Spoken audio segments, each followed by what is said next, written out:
Hello students, we are starting our chapter 3, that is Nationalism in India. Now what exactly is nationalism? Nationalism, what we call Rashtriyata ki bhavna. So this nationalism, this feeling of nationalism started in India at a particular time. And what events took place after that, that is what we are going to see. Now to give you a little background before we actually go into what nationalism in India is all about. In another class, younger class, you might have done that in 1857 they had a revolt against the British. So all the people got together and each one had different problems because of which they came together and revolted against the British. Farmers were unhappy because they were being forced to pay high taxes. Fixed land revenue that they could not afford to pay when there were droughts or famines, but they had to pay it. Princes were not very happy because their kingdoms might be taken away from them, their princely states were taken away from them, either because they did not have an heir like Rani Lakshmi Bai, so that way Jhansi, Satara and all, they were also very upset. Zamindars were upset against the British because their zamindari may not be a surety for them. Soldiers who were sent abroad, like they had to go to Burma and all to fight, according to Hindu religion, it was against their religion, so they were upset. So the background, if you see, was the 1857 revolt.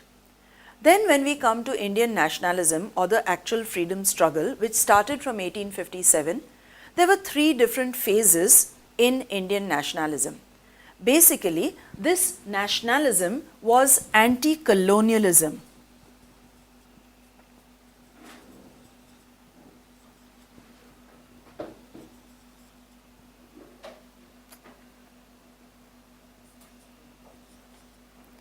Okay, so it was anti-colonialism because they wanted to no longer be a colony of the British. They wanted freedom. Our freedom struggle can be divided into three parts. There was one period which was known as the moderate period, the extremist period, and the revolutionary period.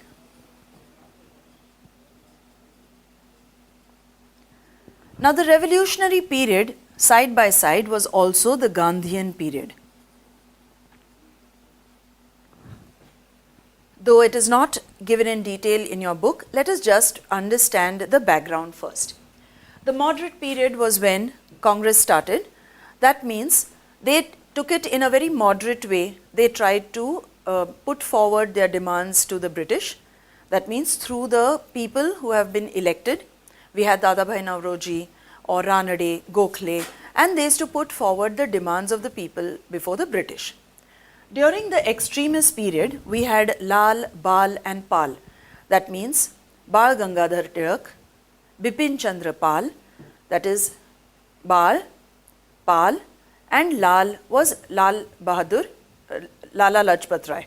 Okay, so Lal, Bal, Pal during this period. And the revolutionary period, you had secret societies and they used to make bombs and all, but they were in hiding. That's why they call them secret societies. And the Gandhian period was, of course, peaceful.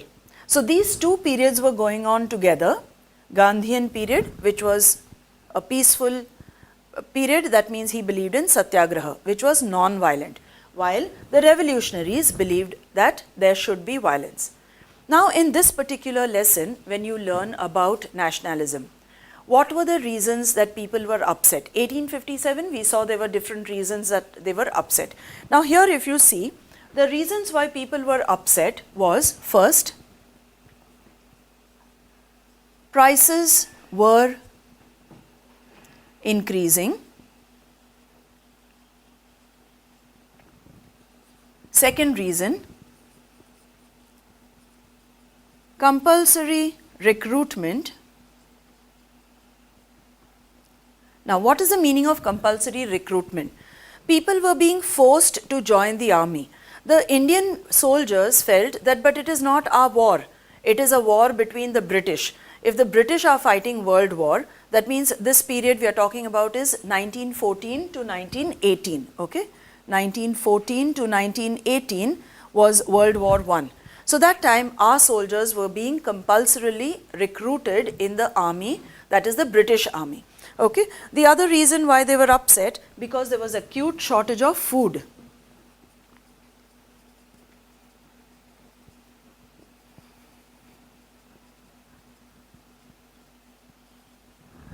This period was also the period when we had lots of famines and droughts. Okay. Famines means there is not enough food. Droughts means there is not enough water. So if there is not enough water, naturally crops cannot grow and there will be a shortage of food. So because of that also people were upset. Other than this, there was also an epidemic of influenza.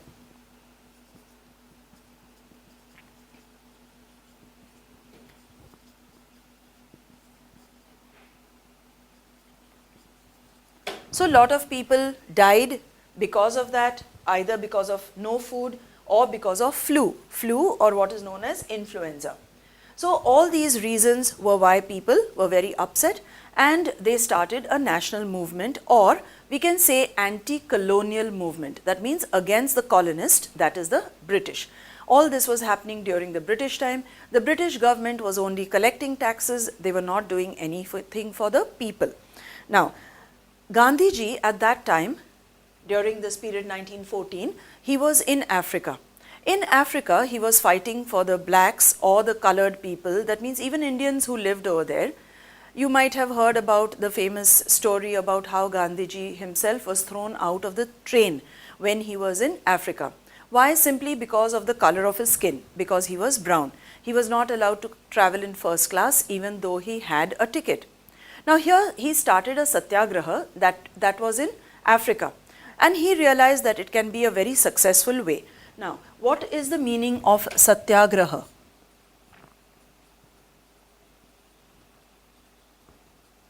Satyagraha is the fight for the truth. The fight for the truth that he believed in. What you believe in is true, you fight for that, and even those who are oppressing you, those rulers will have to accept that what you are saying is right. So this fight for the truth had to be in a non-violent way. So fight for the truth in a non-violent manner. Okay, that means they will not use any form of violence. Satya or truth will always triumph. Triumph means it will become victorious. Now Gandhiji came back from Africa in 1915. So 1915 he started this particular movement in India. That was the perfect time for him to come back because Lokmanya Tilak at that time was in Mandalay jail. So in India there was no person who was actually leading the people or taking them forward in this anti-colonial movement. So when Gandhiji came back, he had many followers in India who liked his idea of Satyagraha, that is fight for the truth without using violent means. Now Satyagraha, if you see, at some point of time even the British will have to accept that what we are asking, that means we are asking for Swaraj or we are asking for Purna Swaraj or whatever we were asking for is right, and at some point they will have to accept. For that no need of violence. Now here there were different movements that he started. First in 1916, that means in 1915 he came back from Africa, and in 1916 he led the Peasants of Champaranya.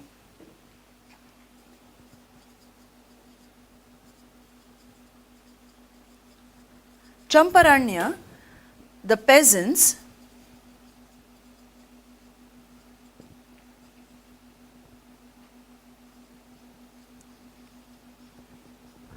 were forced to grow indigo. Now indigo is a color, neil what they call, which is used for dyeing the clothes. The British used to force the peasants in the plantations to grow indigo. That was for their benefit, and they used to pay them very low prices. Now if these farmers had grown rice, even if they were not getting a very good price, at least they could eat up the rice. Here what could they do with indigo? whatever price was offered to them by the British, that too they were forced to grow it, they had to accept. So he led the peasant movement in Champaranya, that was the indigo workers.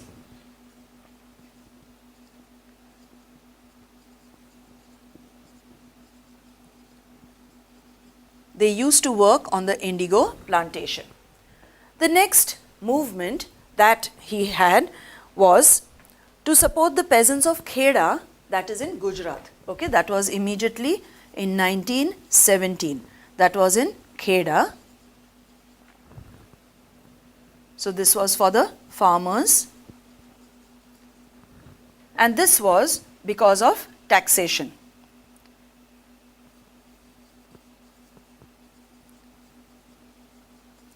The land revenue or the tax that the British collected over here, they could not afford to pay it.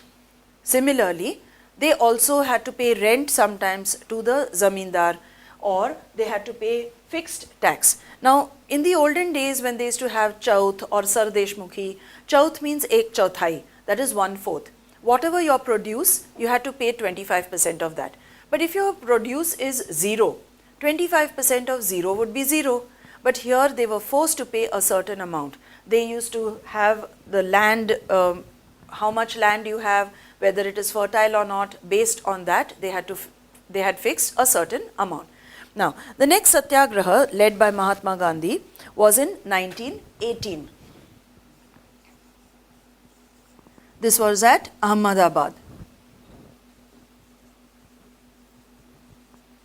That is also in Gujarat. Kedah is also in Gujarat. Okay, so these were the mill workers.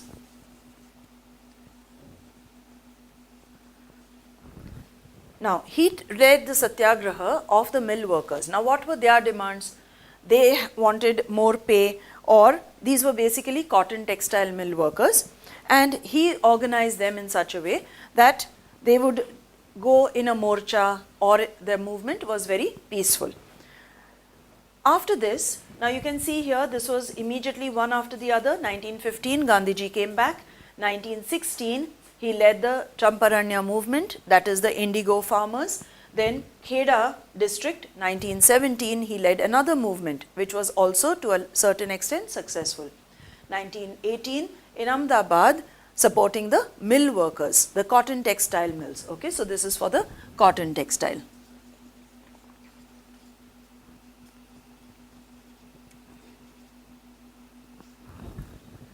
Immediately after this, in 1919, the British decided to pass one act known as the Rowlet Act. 1919. Okay, the Rowlet Act.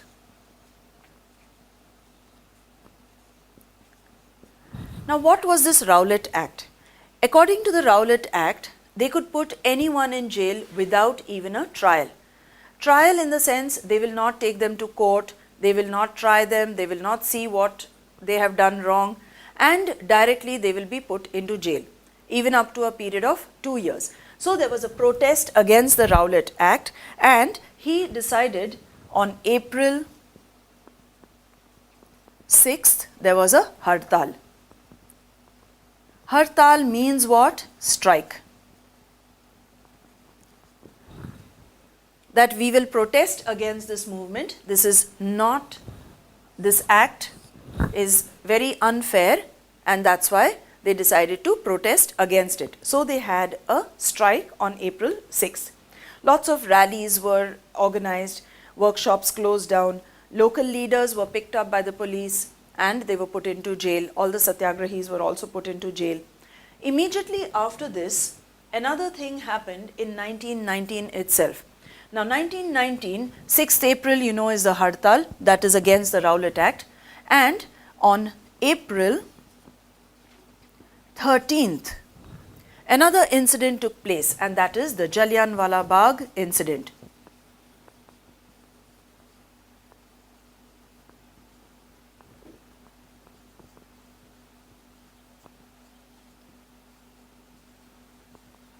What was the Jalyanwala Bhag incident which really angered the people? They were angry as it is because of the Rowlet Act.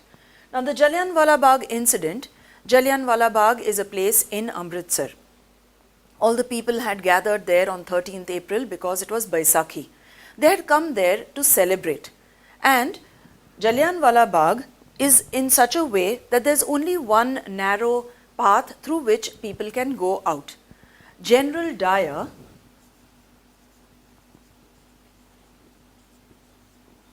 ordered that all these people should be shot. Now in those days, they never used to allow people to gather or assemble.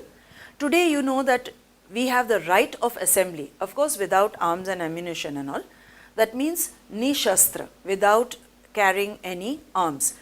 But in those days, the British never used to allow people to gather in large numbers because they were frightened that they might start some movement, or they might harm them, or they might attack them.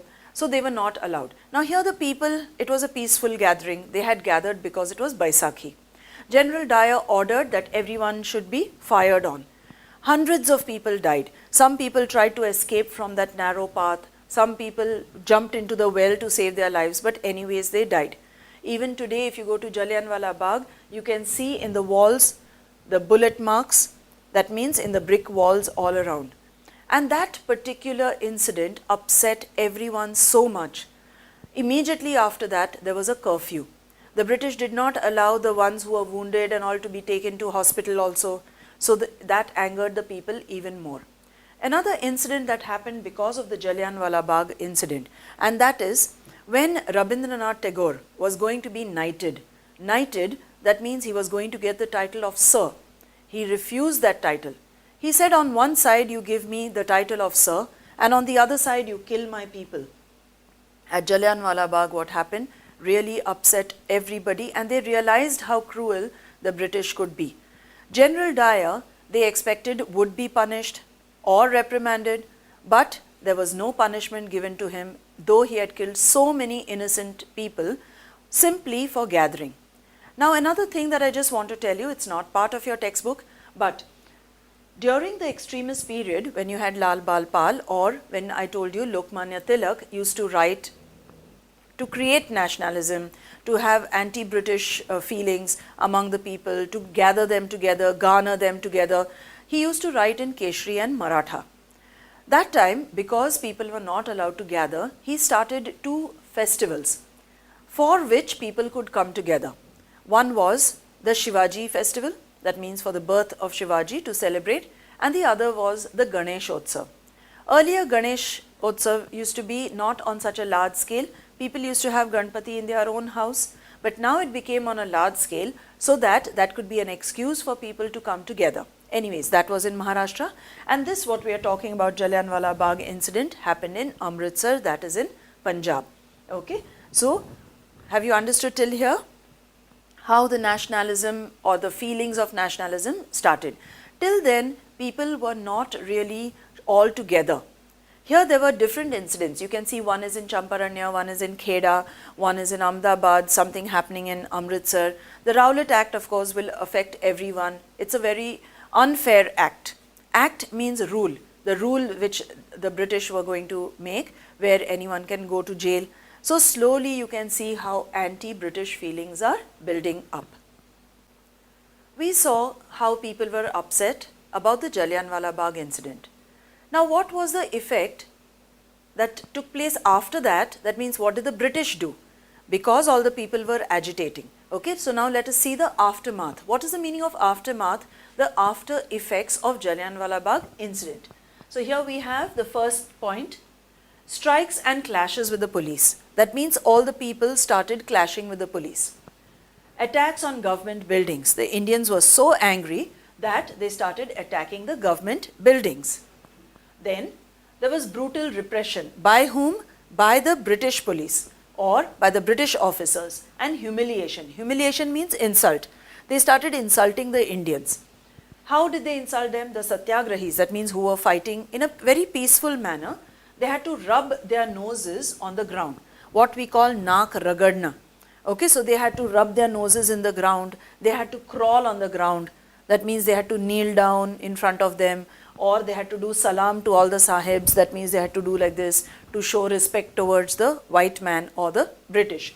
or people were flogged. Flogged means whipped. Chabuk se mara jata tha. And the villages also were bombed. Many of the villages were bombed. Now these were the after effects. So if you get an answer that what was the effect of the Jalyanwala Bagh or after the aftermath of the Jalyanwala Bagh, so you can write these points in your answer. Okay. Now after that, the Rowlet Act also had created unrest. That was in 1919. Jalyanwala Bagh incident also happened in 1919. Immediately after that, if you remember, I told you World War I was going on during 1914 to 1918. And that period, when the British won in the First World War, they had promised that it would not affect the Khalifa. The Khalifa is the Dharma Guru of the Muslims, who was in Turkey, the Ottoman Empire or Turkey. But when they realized that the Turkish Empire is not going to be treated with kindness by the British, they started what was known as the Khilafat Movement or Khalifat Movement.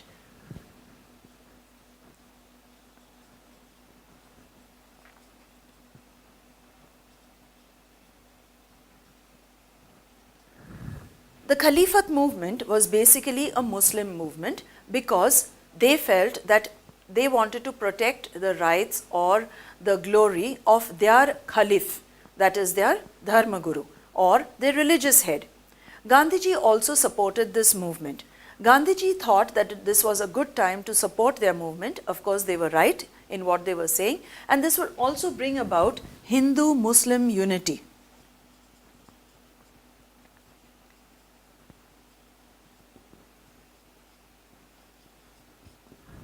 So he declared in one of the sessions of the Congress that we should support Khalifat movement and also Swaraj.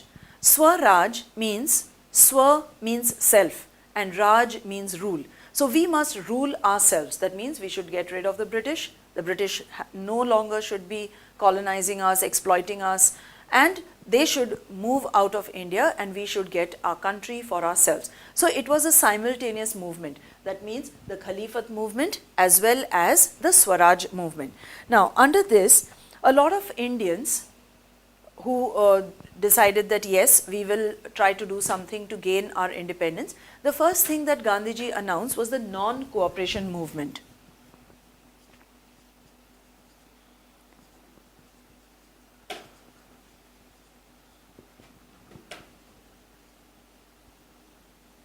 Now what exactly is the non-cooperation movement? Gandhiji realized that the British administration, why are they able to rule over here? With the help of the Indians. Who are working in the British offices? The Indians. Who are the soldiers recruited in the British army? The Indians. Few officers who give the orders will be British. But the actual people who are doing lathi charge on the people or running the entire administration for them are Indians. So the first thing that we should do is non-cooperation movement. Now in this non-cooperation movement, which were the different points? Let us see. First,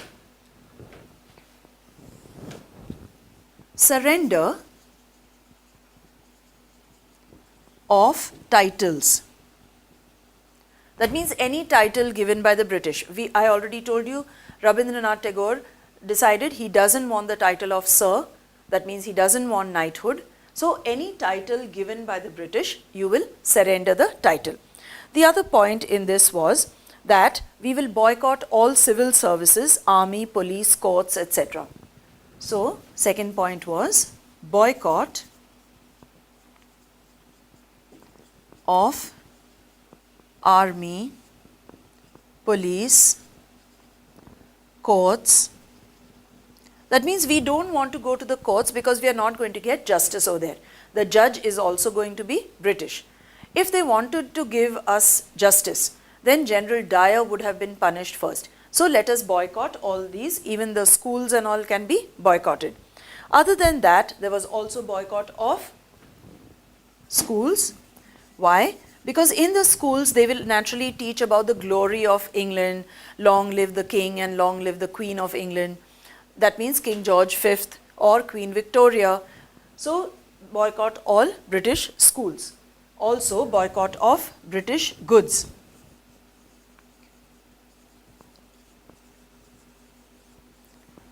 In those days, they used to make a big bonfire and they used to burn all the British made goods. Now, if the British cloth which is being made in Manchester is being sold in India, naturally our Indian artisan does not earn, and the money earned is by the British. They take very cheap raw cotton from us, our labor is of course cheap, and the cloth which is made in Manchester, the machine made cloth used to come here.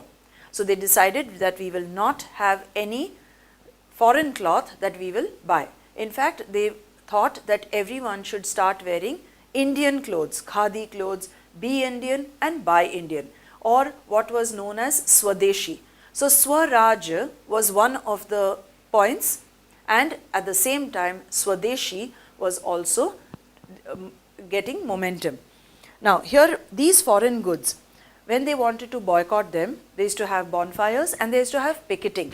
Outside the shops which used to sell foreign goods, they used to have picketing. That means everyone used to go in large numbers. They used to have morcha and they used to have placards on which it was written boycott of foreign goods or even foreign liquor.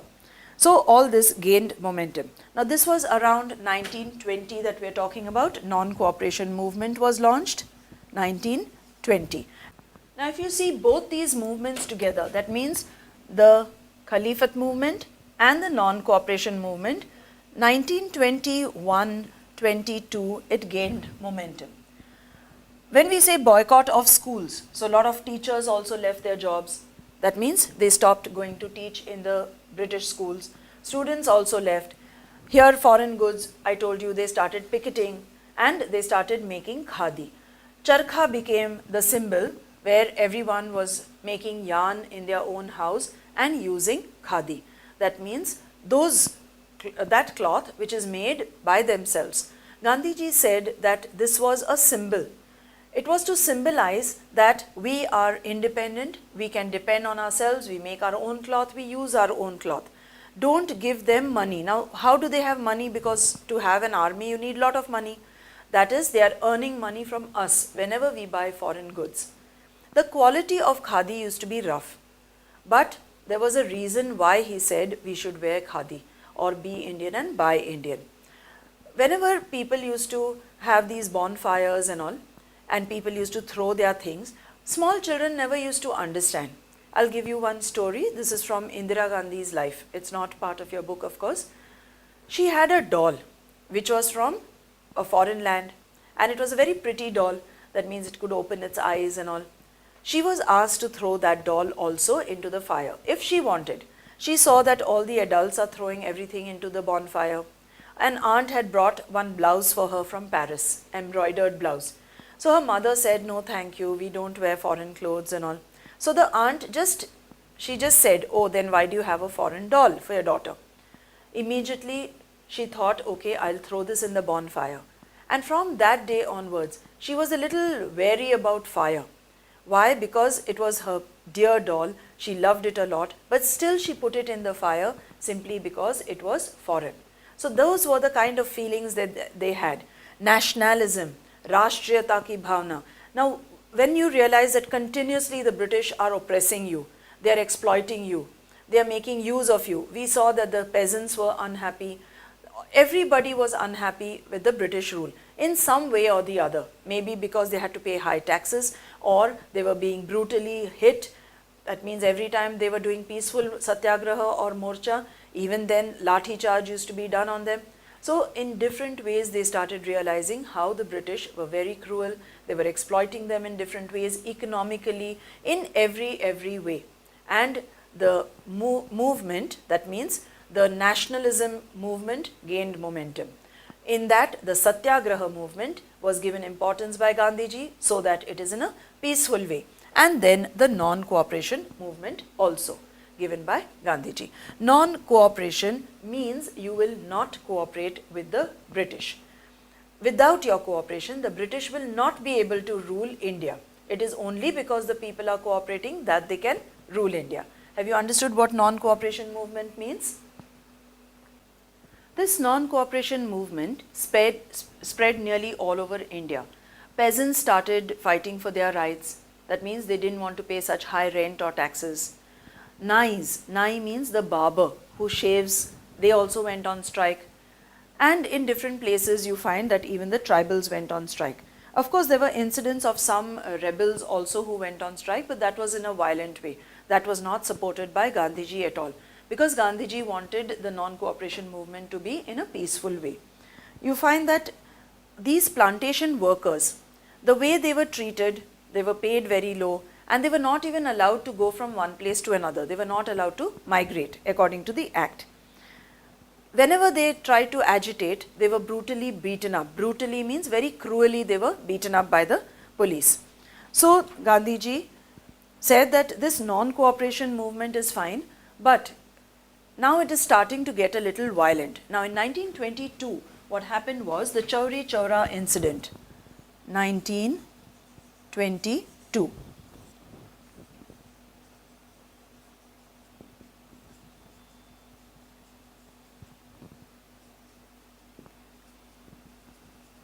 In the Chauri Chaura incident, they burnt up a police station, the agitated people, and 22 policemen were burnt to death. So that's why he said that I don't want this movement to continue. In fact, people said now it has gained momentum. So he said, yes, people are coming together for the non-cooperation movement, but it is turning violent, and that's not what I want.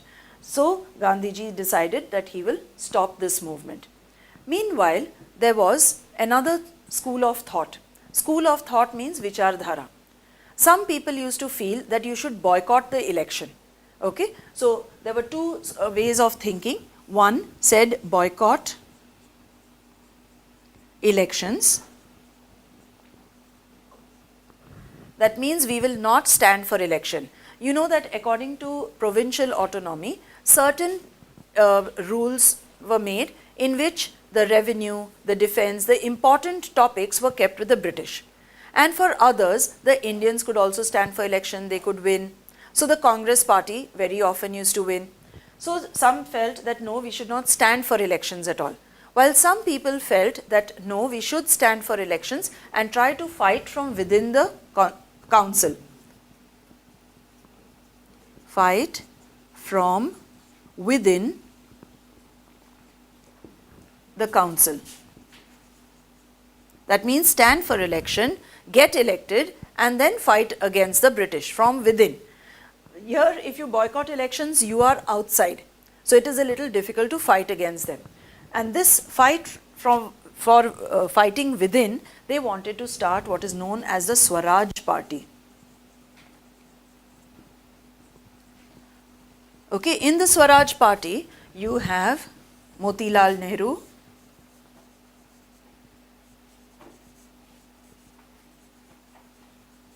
and also you had Subhash Chandra Bose and Chittaranjan Das. Okay, so they decided that let's start a Swaraj Party. So Swaraj Party is part of Congress Party, that means within the Congress Party, but there are two ways of thinking. At that particular time, that means during 1920s and all, economic depression started. Depression, worldwide depression because of war. Everywhere people were jobless, unemployment, prices had risen up, and many people felt that they were not getting the price that they wanted. That means the peasants were not getting the price. Demand for agricultural goods also suddenly fell. While war was going on, in Europe nothing was being produced, so that's why there was a lot of demand for Indian goods. Then suddenly Indian goods were not wanted anymore, because after 1918, when war finished in Europe, again production started in Europe. So prices also fell. By 1930, the entire country was in a terrible condition. Then they decided to send Sir Simon. Now one Simon Commission was sent. Sir Simon, or what we know as the Simon Commission.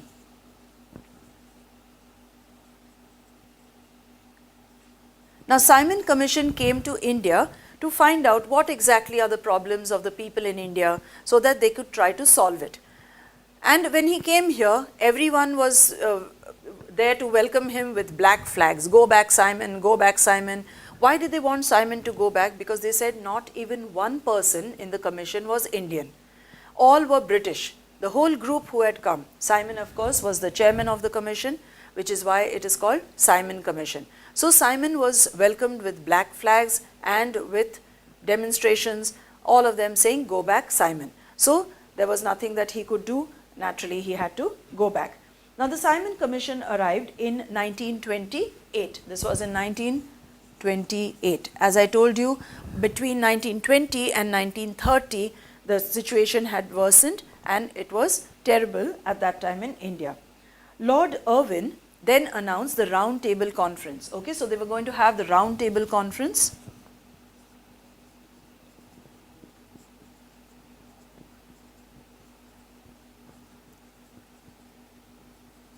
This was announced by Lord Irvin.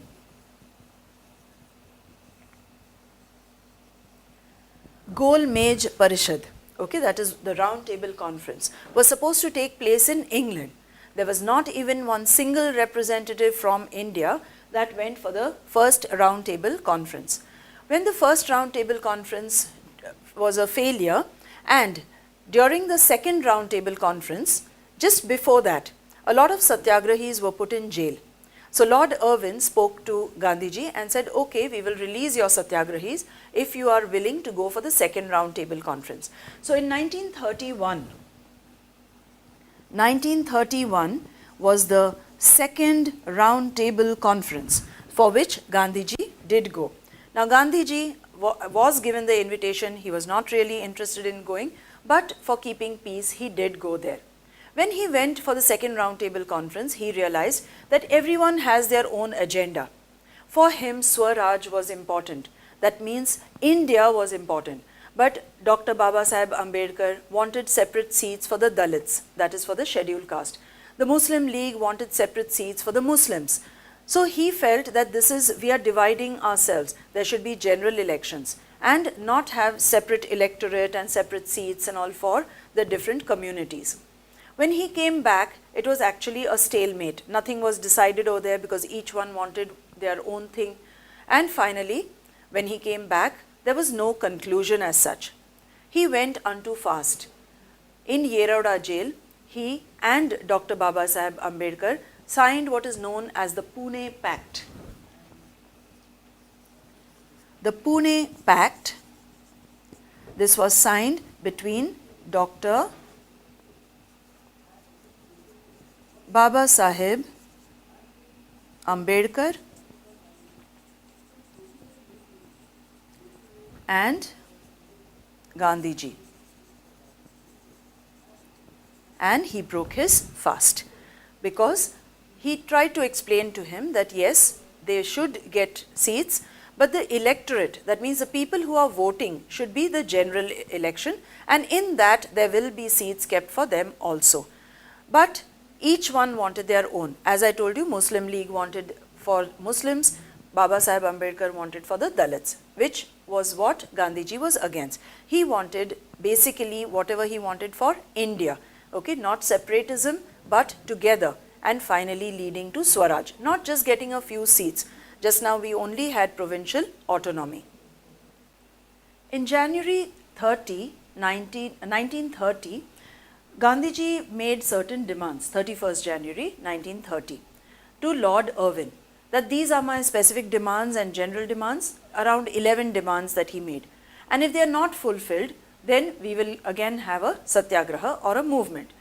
So now these were not satisfied even till March. That time Gandhiji decided to break one of the laws. Now in those days, salt was made only by the British.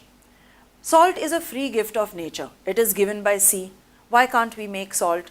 So Gandhiji decided to break the Salt Act or the law by making salt. So he started his Dandi March. The Salt Satyagraha, as we call it, was an act of civil disobedience. Now civil disobedience means whatever laws you make, if we feel that they are unfair laws, then we will go against it, we will disobey the law. So the law was that people could not make salt, so he decided to make salt because every common man uses salt.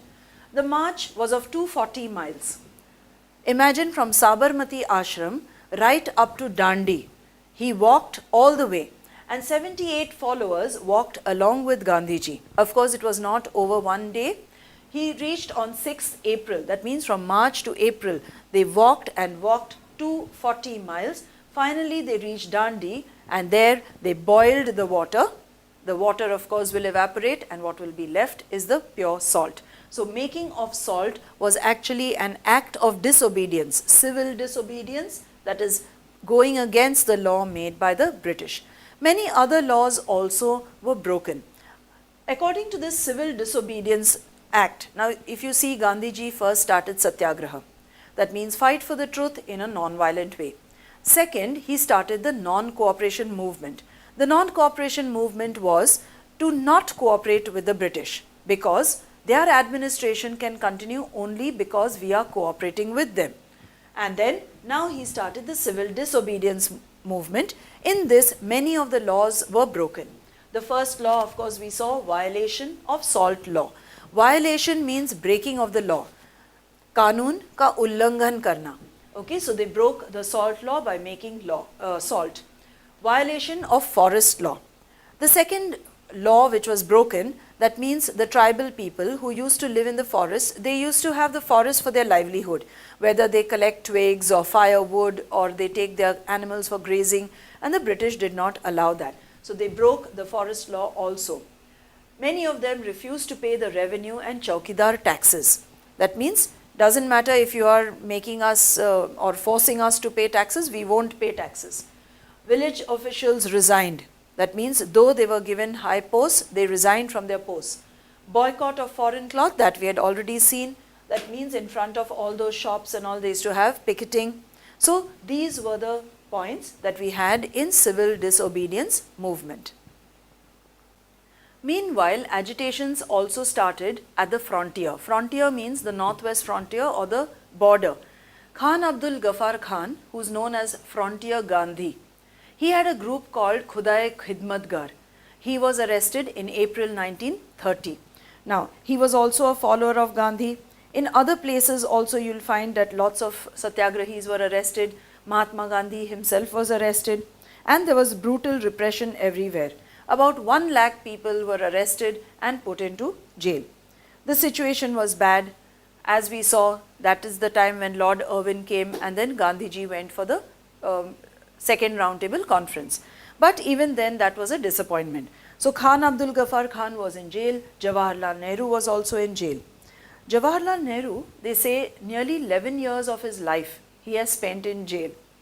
A lot of books that he wrote Discovery of India, a lot of history books that he has written were written in jail. A lot of letters that were written to Indira Gandhi, that is his daughter, were written from jail.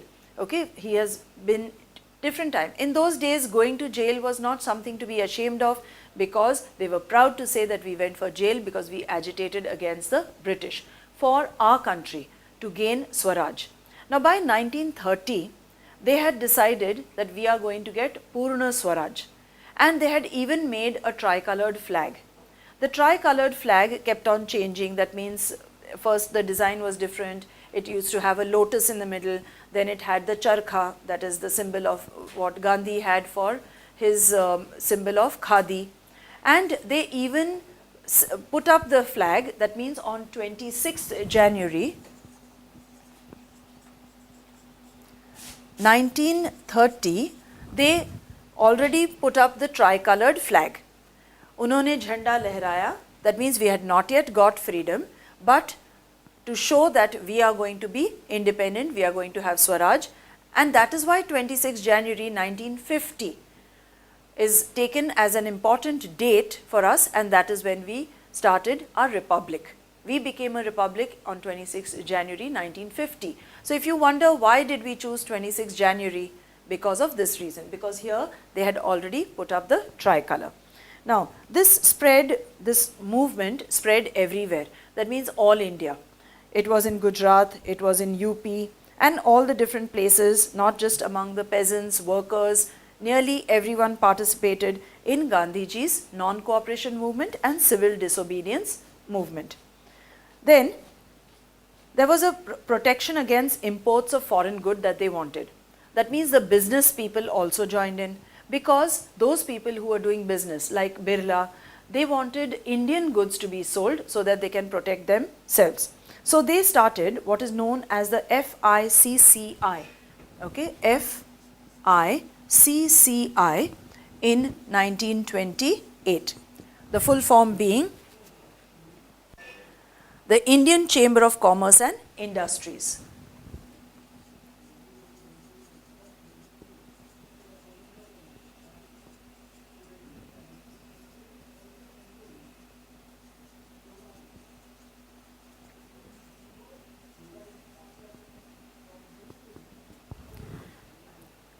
So they also supported the civil disobedience movement, like industrialists like Purushottam Das, Thakur Das, G.D. Birla, etc. Business groups were no longer enthusiastic after the Round Table Conference because they realized it was a failure. And they were a little worried about how it will affect their business, etc. Industrialists came closer to Congress, but workers stayed aloof. Now see, if the industrialist, that means the Udyogpati, if they are going to be supporting the Congress, of course Congress needs a lot of funds, so the funds will be given by the industrialists. They were looking out for themselves, that means our industries should not close down, imports should not come in from foreign countries, British goods should not come in, because then our things will get sold. They were looking after their own benefit. So naturally, the workers felt a little alienated where the Congress was concerned. Similarly, zamindars, the rich zamindars, if they support the Congress, then the peasants feel left out. So the peasants, the workers and all, they did not feel that the Congress was working for them.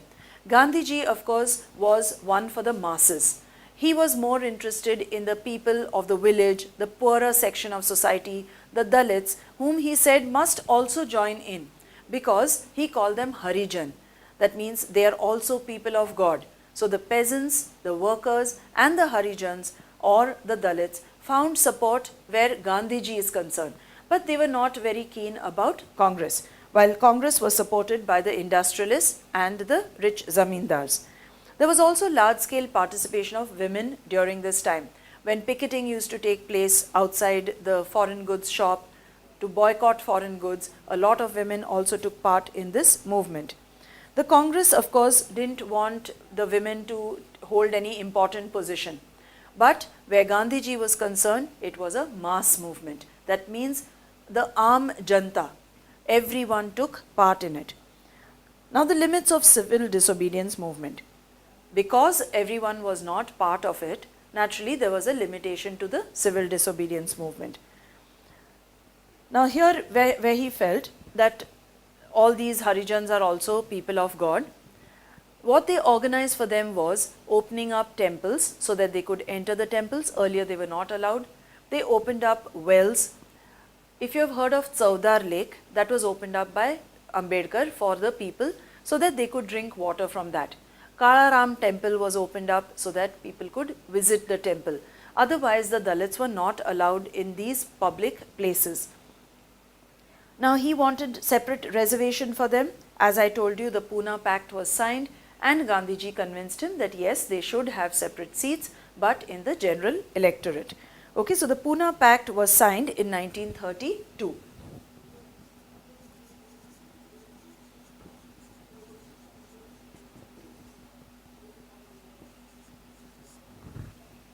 This was between Ambedkar and Gandhiji, that we already saw.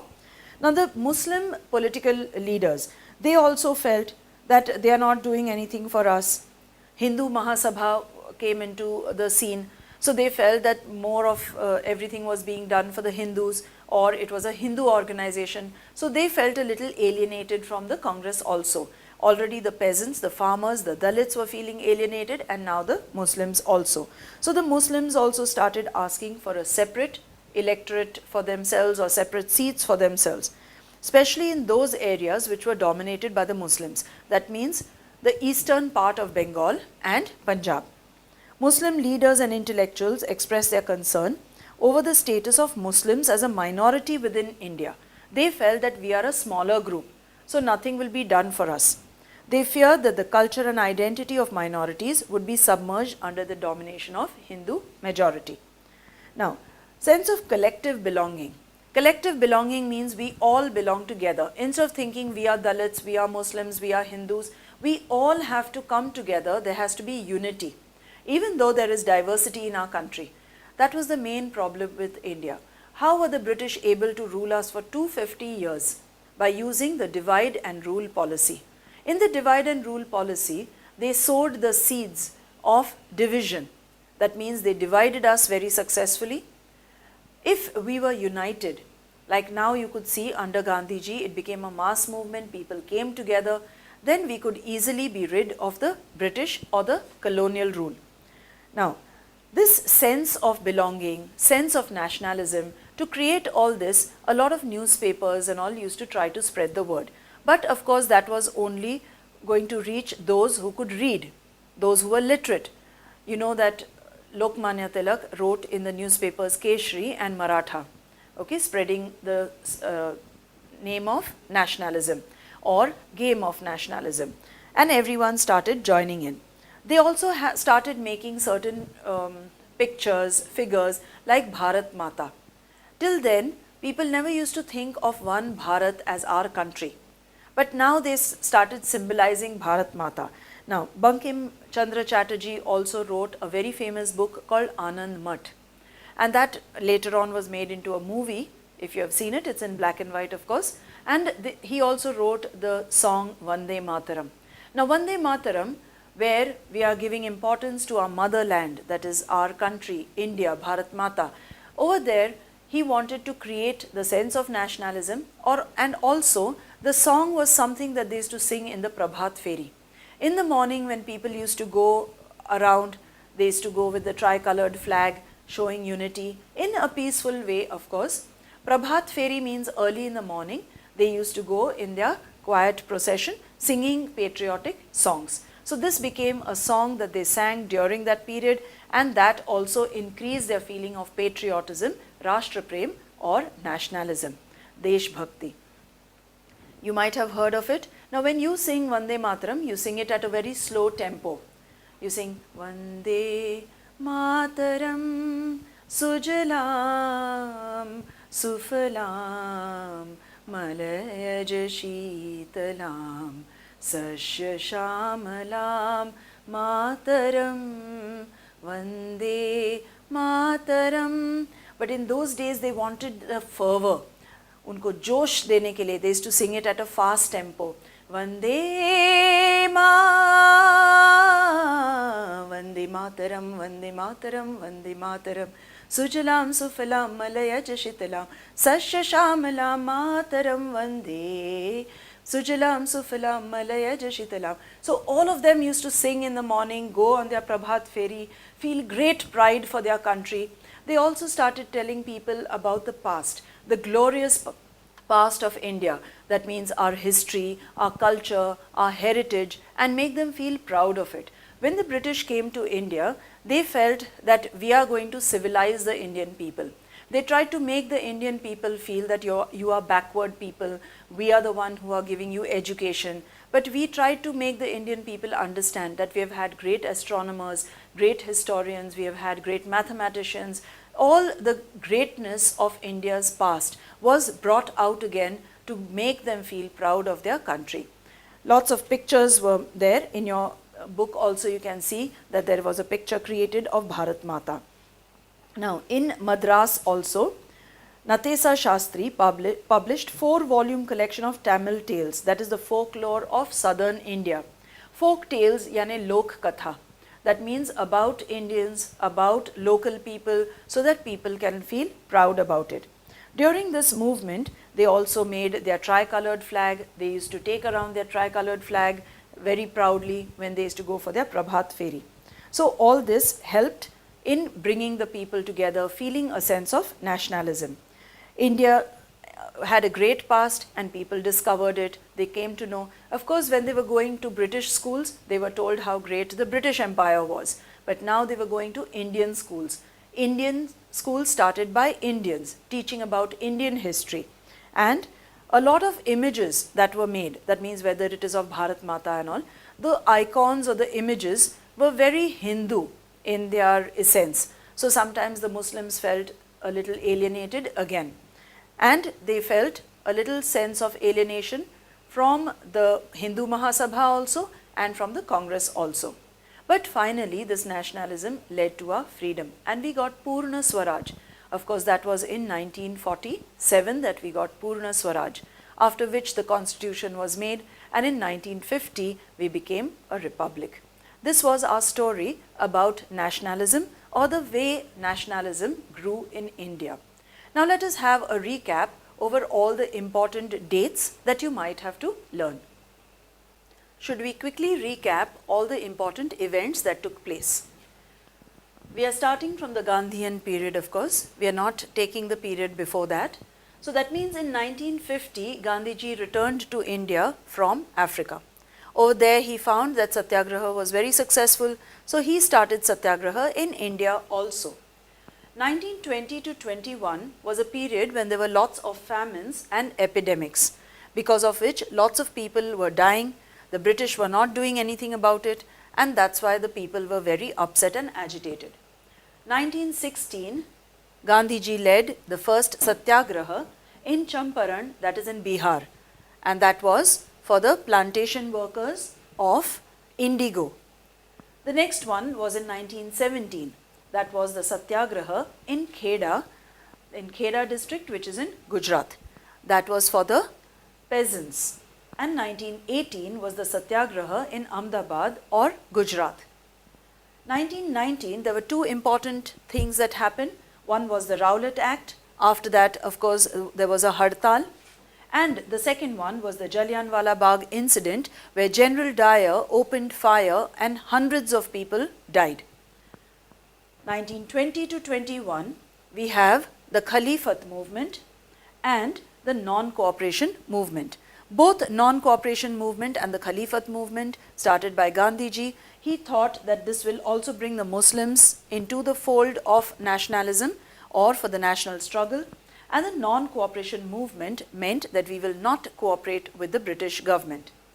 1922, the non-cooperation movement was withdrawn by Gandhi. This was followed by the Chauri Chaura incident. That means when the police station was burned, he said, no, I do not want it to be a violent movement. So he withdrew the non-cooperation movement. The next date that we look at is 1931, Gandhi-Irvin Pact.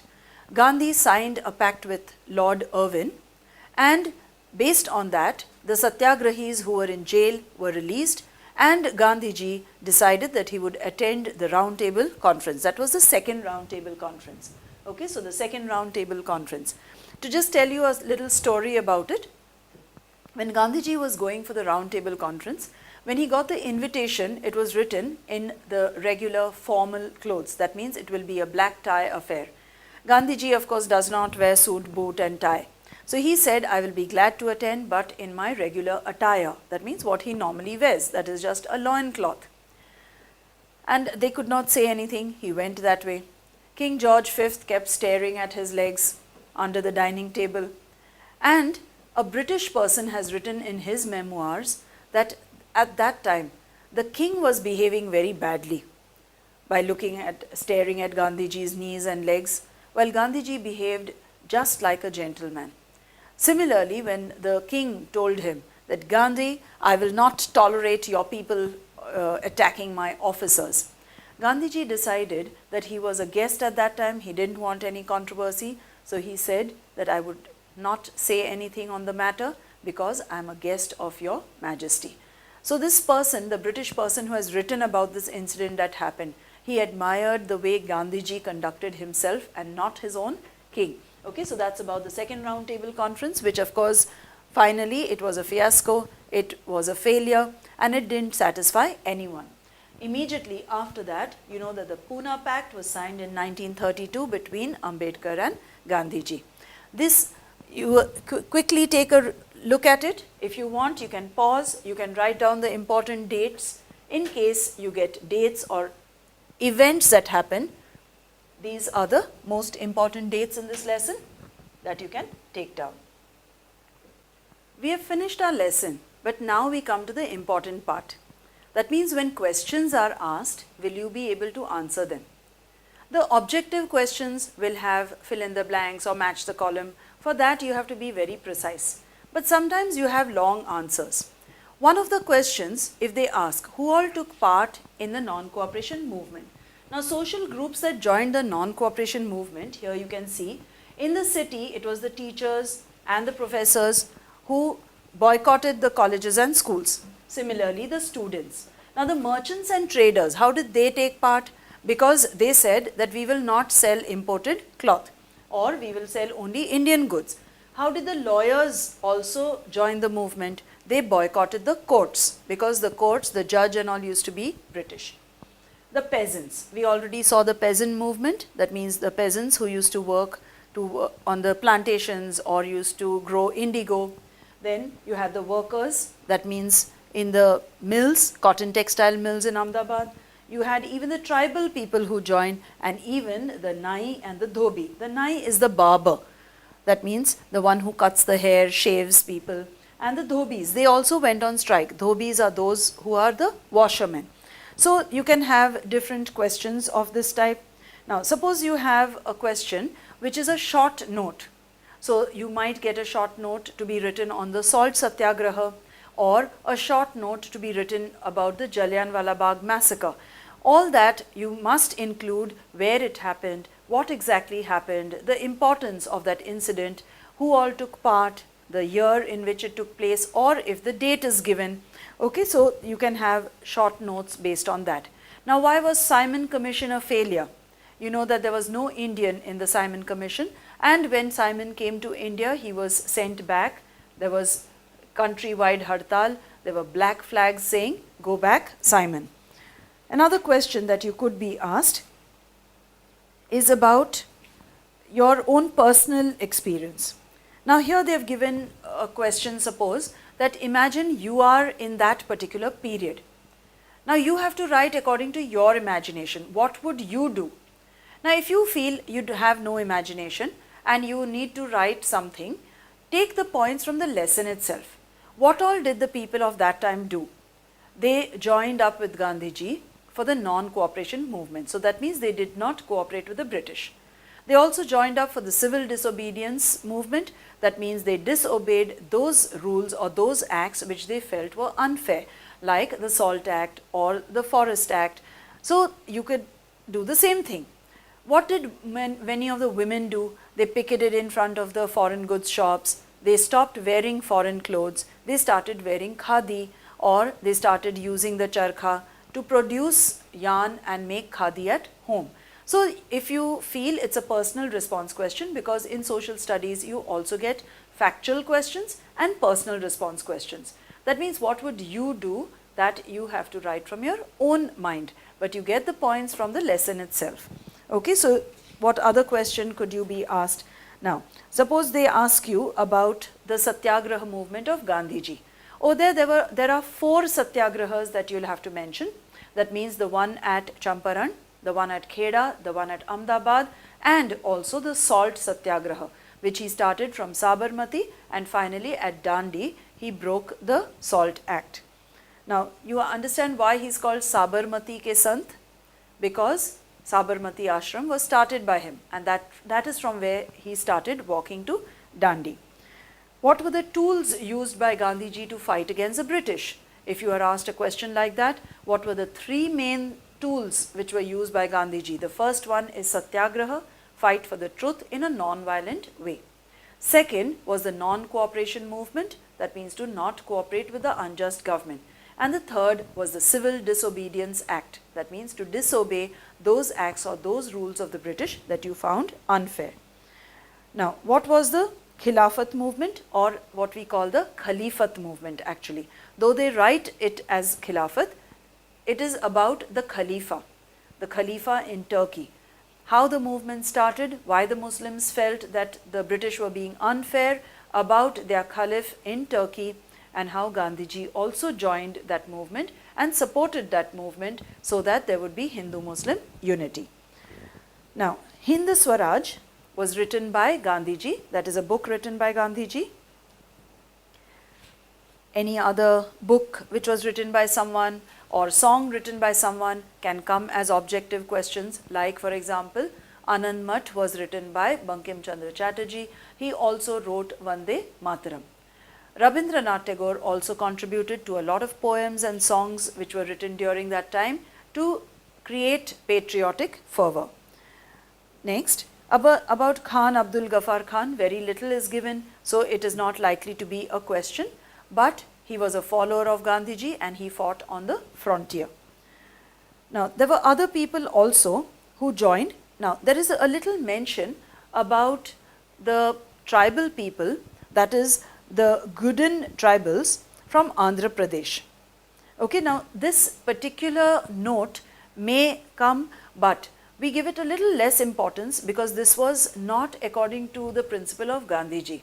That means it was a violent movement. So let us look at that. The tribals of Gudam Hill of Andhra Pradesh interpreted Swaraj in their own ways, okay, based on their problems.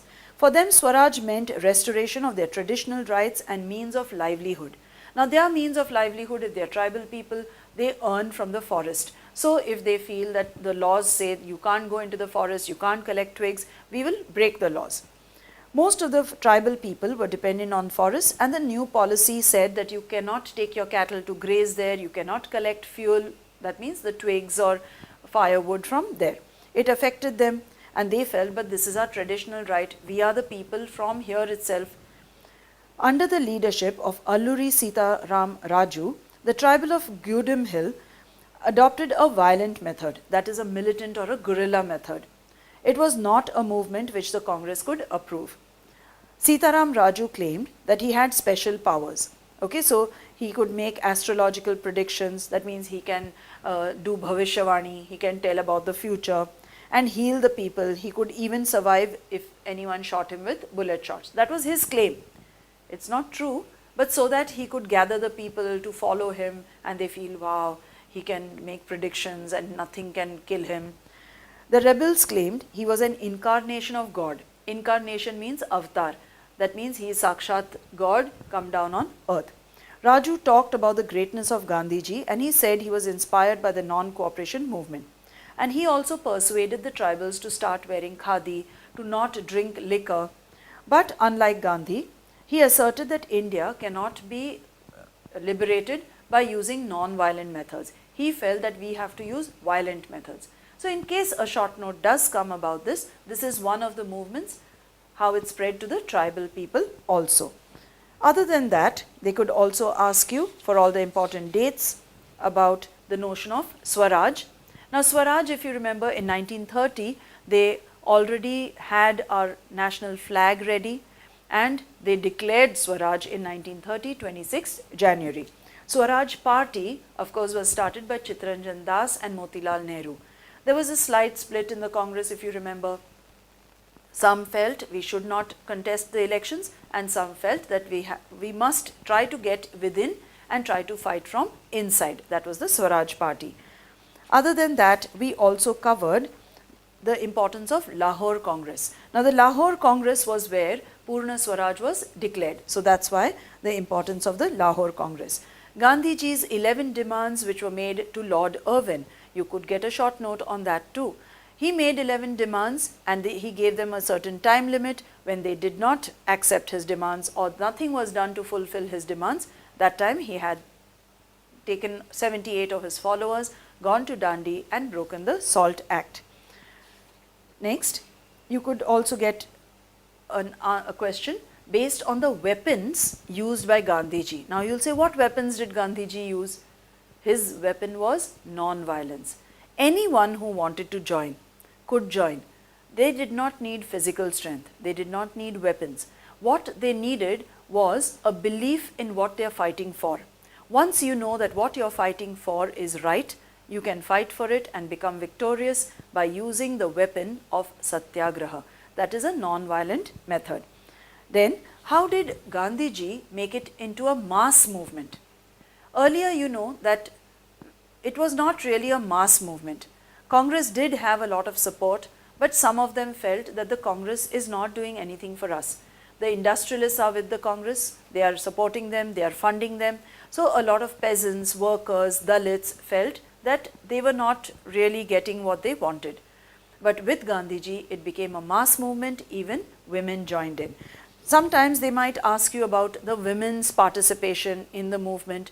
Not much is given in your textbook, but picketing outside the shops or boycotting foreign goods, taking up khadi, all these are part of what the women also used to do. They also used to go for Prabhat Feri, etc. Now, the business class, of course, they were very disappointed when second round table conference did not come to any conclusion. They were worried about their own businesses, and that's why they also supported. But in a selfish way, they did not want imported things to come in because it will affect their business. So you can write about all these things, about the Pune Pact. So you can get it in the form of a question, you can get it in the form of objective questions, short notes, but you should be thorough with your matter. Okay, so that comes to the end of our lesson, and I hope you have understood. I hope you feel a little patriotism.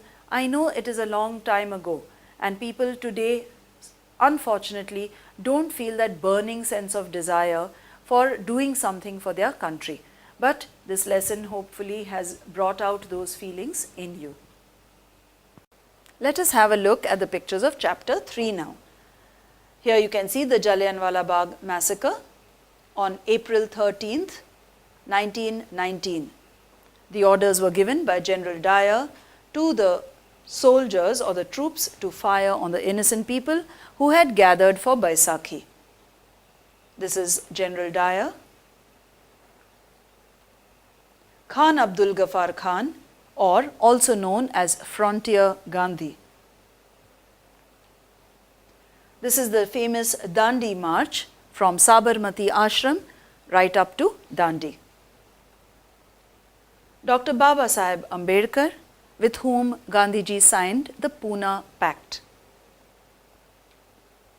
Muhammad Ali Jinnah, who wanted a separate Pakistan, and the leader of the Muslim League.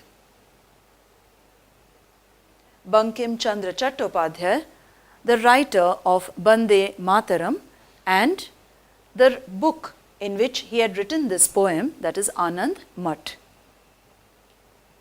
Rabindranath Tagore, he has written not only the national anthem of our country, but also of Bangladesh. In those days, of course, he had written, because Bengal was going to be separated, Amar Shonar Bangladesh.